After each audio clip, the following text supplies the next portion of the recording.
Mr. President, Mr. Speaker, Senator Kelly, Representative Candelora, members of the General Assembly, Lieutenant Governor Bysowitz, and the people of the great state of Connecticut. As your governor, one of my top priorities has been to get Connecticut's fiscal house in order.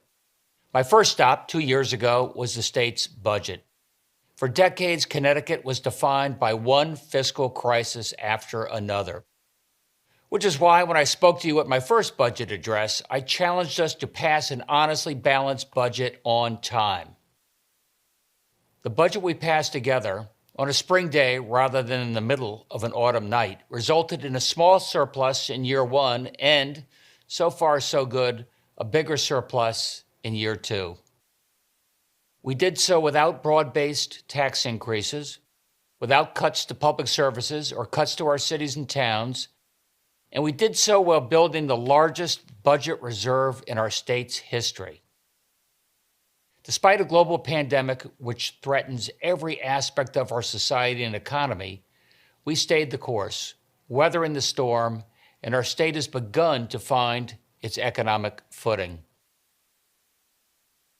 True enough, our original path to solvency has had some twists and turns thrown in, but we got to our final destination, and the rest of the country has taken notice.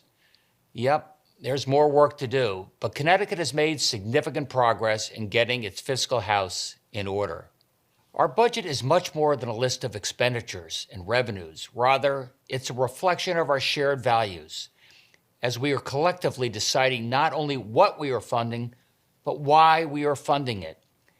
It's a document that defines who we are as a state and society. Inevitably, there will be trade-offs, just like the many families across the state do with their own budgets.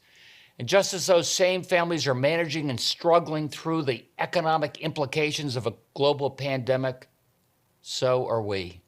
COVID-19 continues to throw wild cards into the deck, but the federal government is getting much closer to deciding how it will support our state and local municipalities. Connecticut will have to remain agile in meeting these changing circumstances. But that being said, I would not change our hand with any other state in the country. Due in large part to the steps we have taken to mitigate the spread of the virus and manage our state's finances, Connecticut is one of the best positioned states in the country. And thanks to the good people of this great state who took the public health precautions seriously, we've been able to keep more of our economy open safely with a lower infection rate than almost any other state. The pandemic reminds us that this is no time to limit our ambitions. Rather, the pandemic drew into sharp focus our racial health disparities and educational inequalities, as well as the fragility of our working families and small businesses where women, especially women of color, took the biggest hit during this pandemic. They were usually the first ones on the front line taking care of our children, our parents, our sick, or just trying to keep their businesses going, to keep their employees paid and their families fed. We owe them more than just our gratitude, and their faces are reflected in our budget. But let's face it, the Connecticut budget is still burdened with high fixed costs accumulated over decades, and these costs, plus a COVID economy, result in deficit projections in each of the next 2 years. With our continuing success in streamlining government, we have reduced projected deficits to less than $1 billion annually, which will be balanced by either 1, a gradually growing economy, 2, state and local aid from Washington, or 3, a partial drawdown from our $3.5 billion rainy day fund. These realities, however, must not come at the cost of our core Connecticut values. Therefore, the budget I am submitting is anchored in 5 priorities. 1, defeating COVID-19, because if we don't, nothing else matters. 2, a more affordable Connecticut, an intense focus on making Connecticut more affordable for our middle class through investments in education, early childhood care, support for our small businesses, workforce development, and more affordable health care. Number 3, investing in our future with a 21st century upgrade to our transportation, energy, and broadband infrastructures. 4, modernizing state government, creating an improved customer experience and faster service at less cost to our taxpayers. And 5, economic growth and an economy that works for all.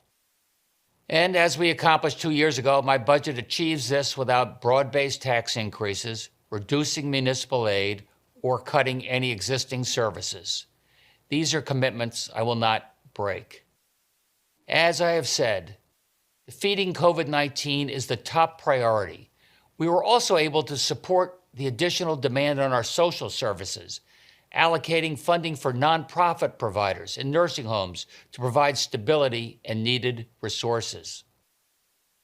And we will continue to build on our $500 million investment in a robust testing program and continue to ramp up our COVID-19 vaccination program, both of which have been rated as among the best in the country. The past year has been an exceptional challenge to our cities and towns. There isn't a single mayor who in 2019 budgeted for a pandemic in 2020. And they are struggling to build this new reality into an already tight budget for 2021 and beyond. In addition to facing increased public health and safety costs, our most distressed municipalities are also facing diminished tax bases due to tax-exempt properties, and we will help them shoulder some of this burden next year by allocating an additional $100 million to 25 distressed cities and towns, on top of the projected federal support for our local municipalities. Our budget also includes an increase in pilot funding, payment in lieu of taxes, funding in the out years from 50% coming from our cannabis revenues to further support our cities and towns. Our starting point for strengthening our middle class, for me, that's education. We need to be doing everything we can to help our kids, many of whom have not been in the classroom for many months. With strong federal support in excess of $400 million, our budget provides all the resources our schools need to let our kids stay in school safely. With many of our urban schools crowded and their suburban schools with extra capacity, my budget proposes an expansion of the Open Choice program, beginning in Norwalk and Danbury, so these kids and those in surrounding communities can go to school in a more diverse environment with greater opportunity. And as promised 2 years ago, Connecticut has implemented a teacher recruitment program with an emphasis on hiring more teachers of color, which is now approaching 10% statewide. We still have a long way to go. In 2021, education doesn't stop when a student graduates from high school, and I'm sending the legislature a bill that will increase post-secondary enrollment and success, particularly for first-generation, low-income, and minority students. It ensures that students complete the student aid applications that will bring millions of additional federal dollars to our residents and educational institutions. It also streamlines the admissions process at our state universities to ensure that students in every district get connected to high-quality state higher education programs. In building on our best-of-class state university system, the new federal Higher Ed Relief Fund will provide $140 million for public higher education, which covers higher COVID-related costs and support for Connecticut students who are having a difficult time affording their education during these tough economic times. And we will continue to maintain our commitment to the educational cost-sharing formula with additional monies provided by federal resources so every kid gets the best opportunity at the starting line of life, regardless of zip code. The additional education funding also will allow our towns and cities to hold the line on property tax increases, doing more to keep Connecticut affordable for you. And speaking of that starting line, my budget continues my commitment to high-quality early child care and education.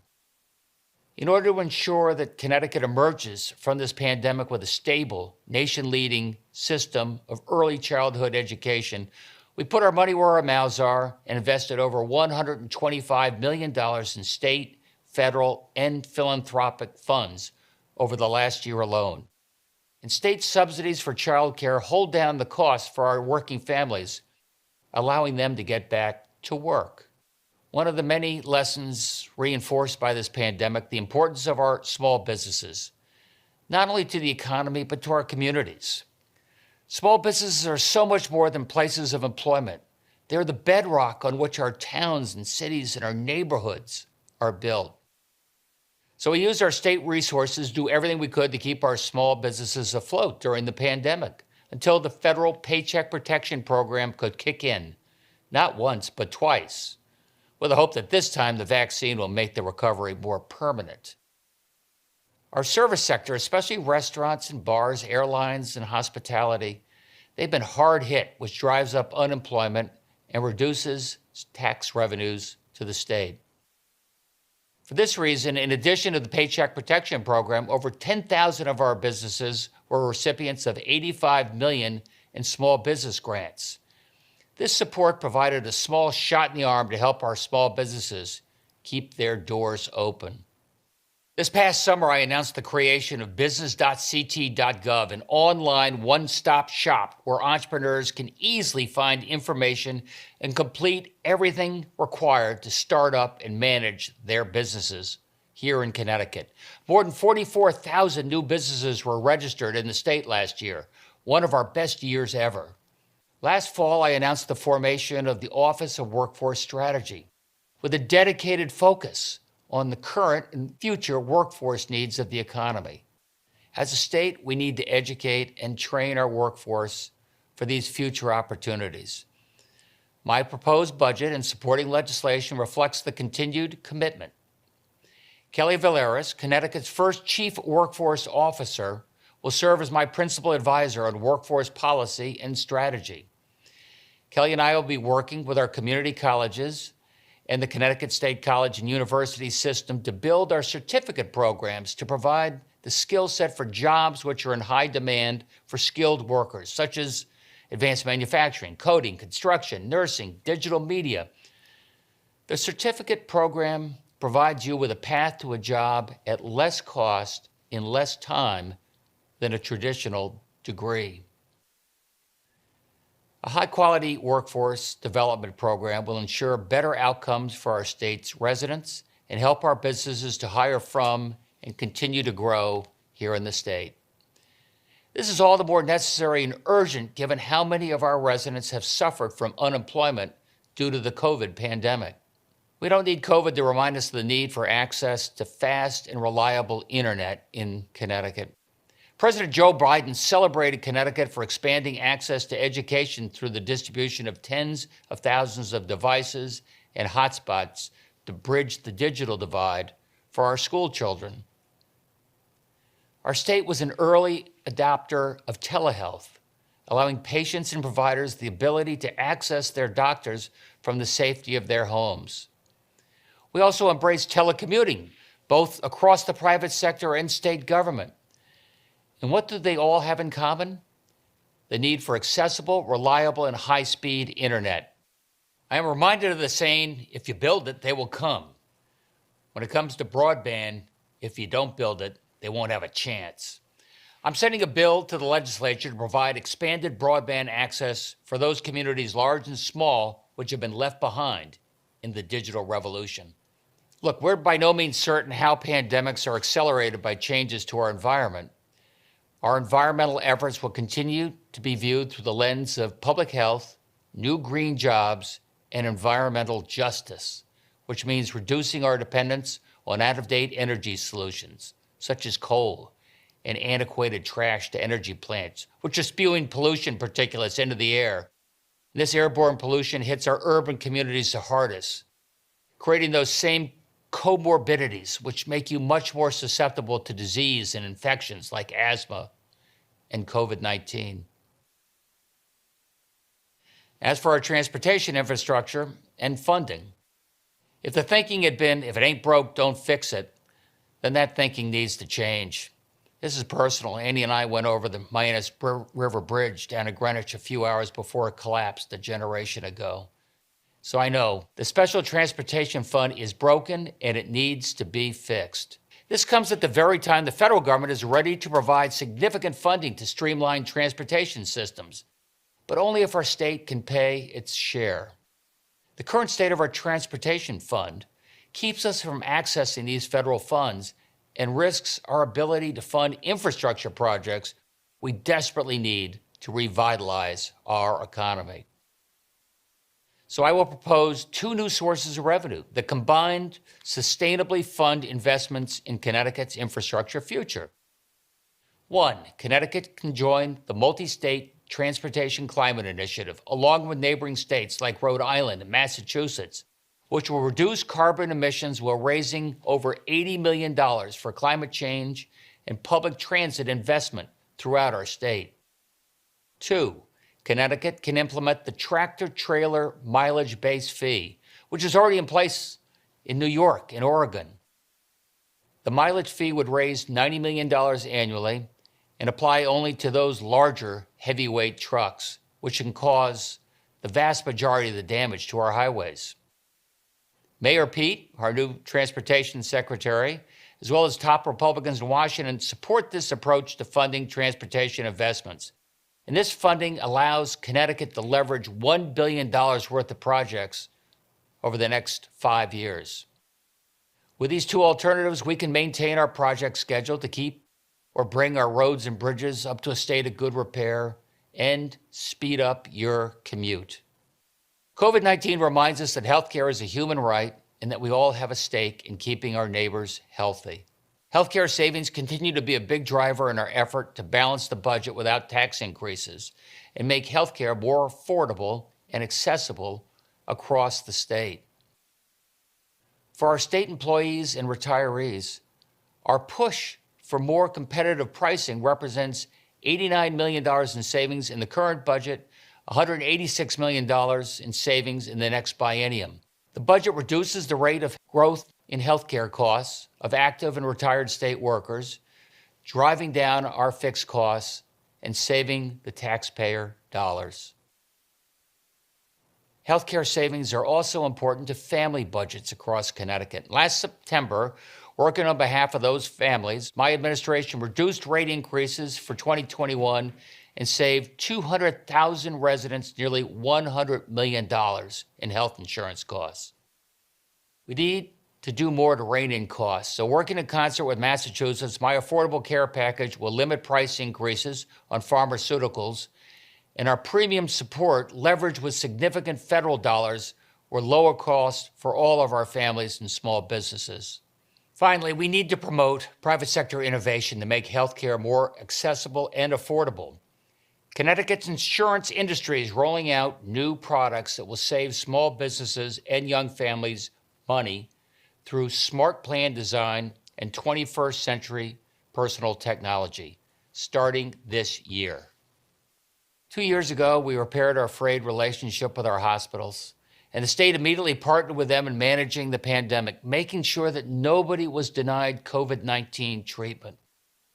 Testing was made available at no cost to all of our diverse communities, helping Connecticut provide more testing per capita than almost any other state in the country.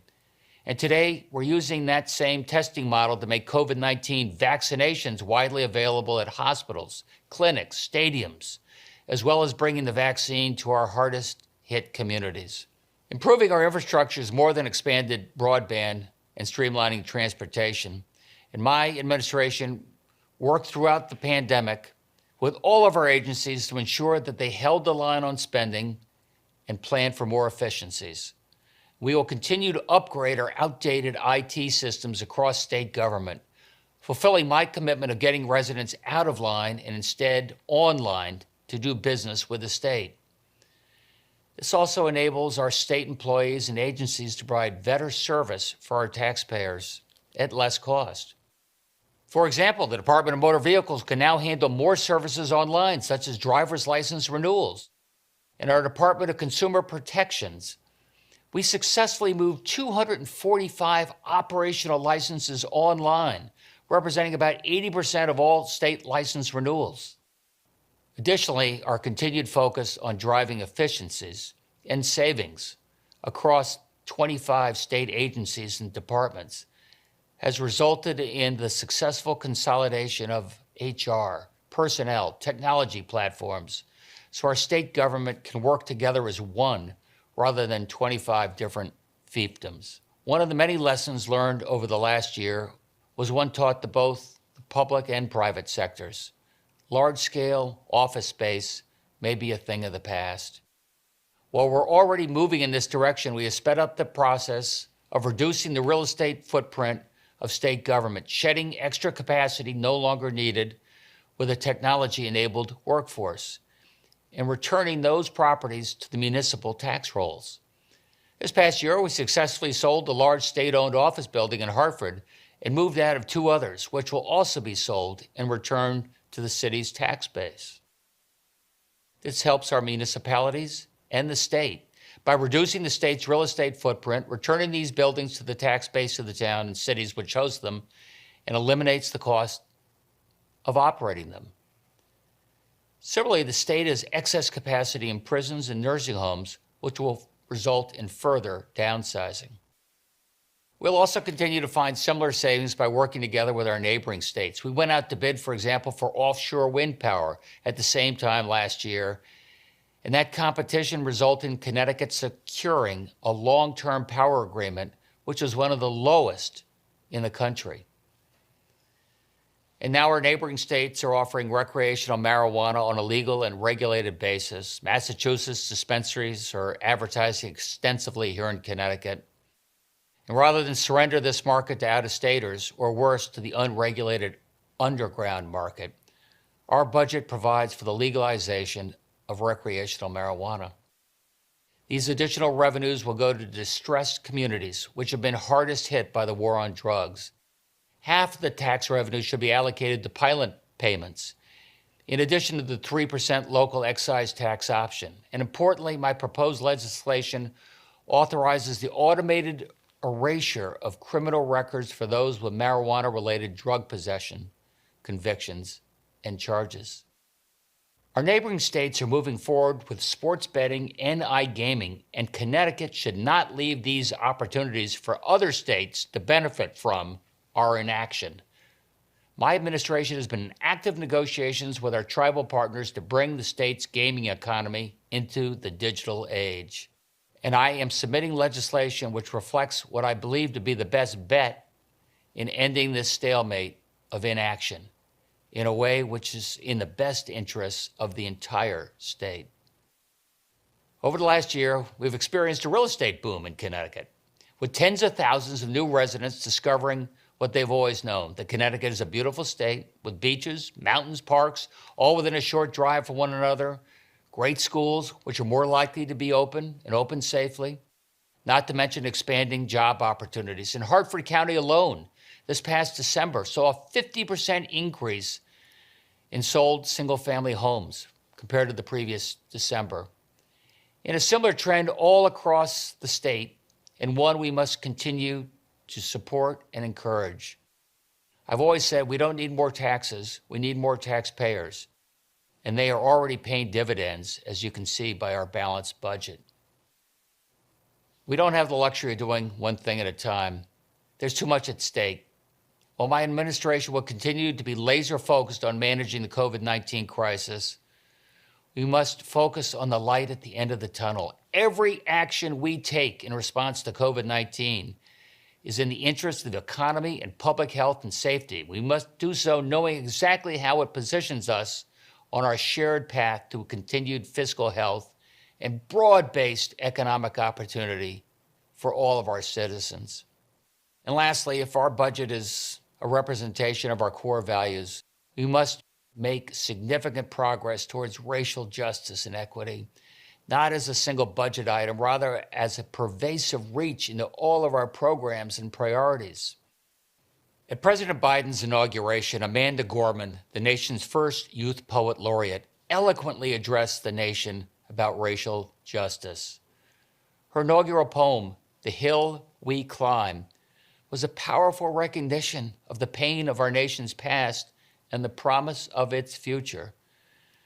Everything she said moved me, especially this passage.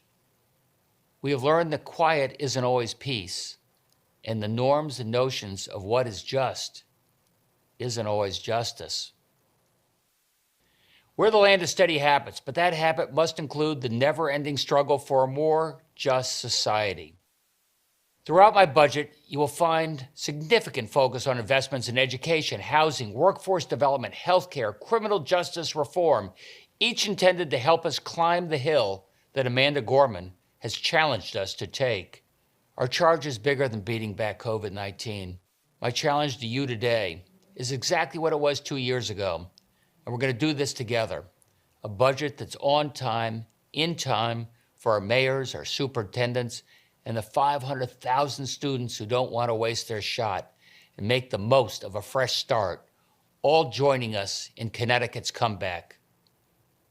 Now let's get to work.